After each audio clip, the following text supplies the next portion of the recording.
Get ready because the 2026 FIFA World Cup isn't just another tournament. It is a complete reinvention of the world's greatest sporting event.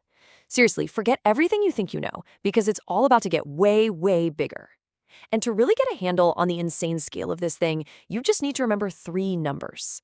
First up, 48. That's right, 48 teams. The 32-team format we've known for decades? Gone. We're talking a 50% jump in the number of countries competing. That opens the door for so many more nations to get their shot at World Cup glory.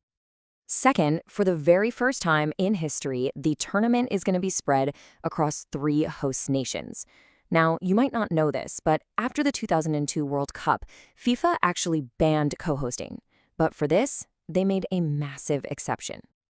And finally, the number that really defines the whole experience, 104. With all those extra teams, the total number of matches just explodes, from 64 to a staggering 104 games.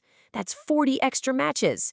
It's going to be a football marathon like nothing we have ever seen before. So you add all that up, and what do you get? A tournament that basically throws tradition out the window. Let's really put this massive expansion into perspective. When you put the old format right next to the new one, the difference is just wow. It's not a little tweak, it's a total overhaul. More teams, that means more drama. More matches means a longer tournament, 39 days. That's a true test of endurance for everyone involved, players and fans. Every single part of this has been cranked up. So, with that incredible scale in mind, let's talk about the where. Because hosting an event this big across 3 countries creates a geographical footprint that is absolutely unique. So yeah, for the first time ever, 3 nations are sharing the party. For Mexico, this is kind of a historic moment. They'll be the first country to host or co-host 3 men's World Cups. It's a huge debut for Canada as a host, and of course, a big welcome back for the US after that iconic '94 tournament.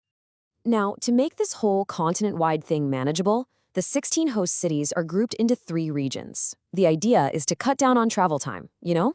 You've got your western hub, a central corridor stretching all the way from Mexico up to the Midwest, and then an eastern cluster right along the coast. It is a logistical puzzle of epic proportions. Okay, so more teams and way more games means you need a new rulebook, right? So how exactly does a 48-team tournament even work? And what does the new road to the final actually look like? The biggest change happens right at the start. Instead of the 8 groups of 4 we're all used to, we now have 12 groups of 4. So they're keeping that classic round-robin style for the first stage, which is good, but this creates a much bigger and honestly a much more complicated knockout stage. So how do you advance? Well, the top 2 teams from each of those 12 groups will go through. No surprise there. But here is the real twist. The 8 best third-place teams also get to move on. This completely changes the dynamic. It means that 2/3 of all the teams will survive the group stage, and it creates a brand new knockout round, the round of 32. And the consequence of adding that extra knockout round is pretty simple. More football for the best teams. To lift that trophy, a team is now going to have to fight its way through an 8-match gauntlet. That's one more game than ever before in the modern era. You know, staging the biggest sporting event in history across 3 nations, 16 cities, and a bunch of time zones, that requires a level of coordination that's just off the charts. Not just from FIFA, but from the governments themselves. And that brings up a huge question, especially for the United States, which is hosting most of the tournament. How does a country even begin to prepare for a sporting event on a scale that's literally never been done before? Well, the answer came in the form of an actual executive order.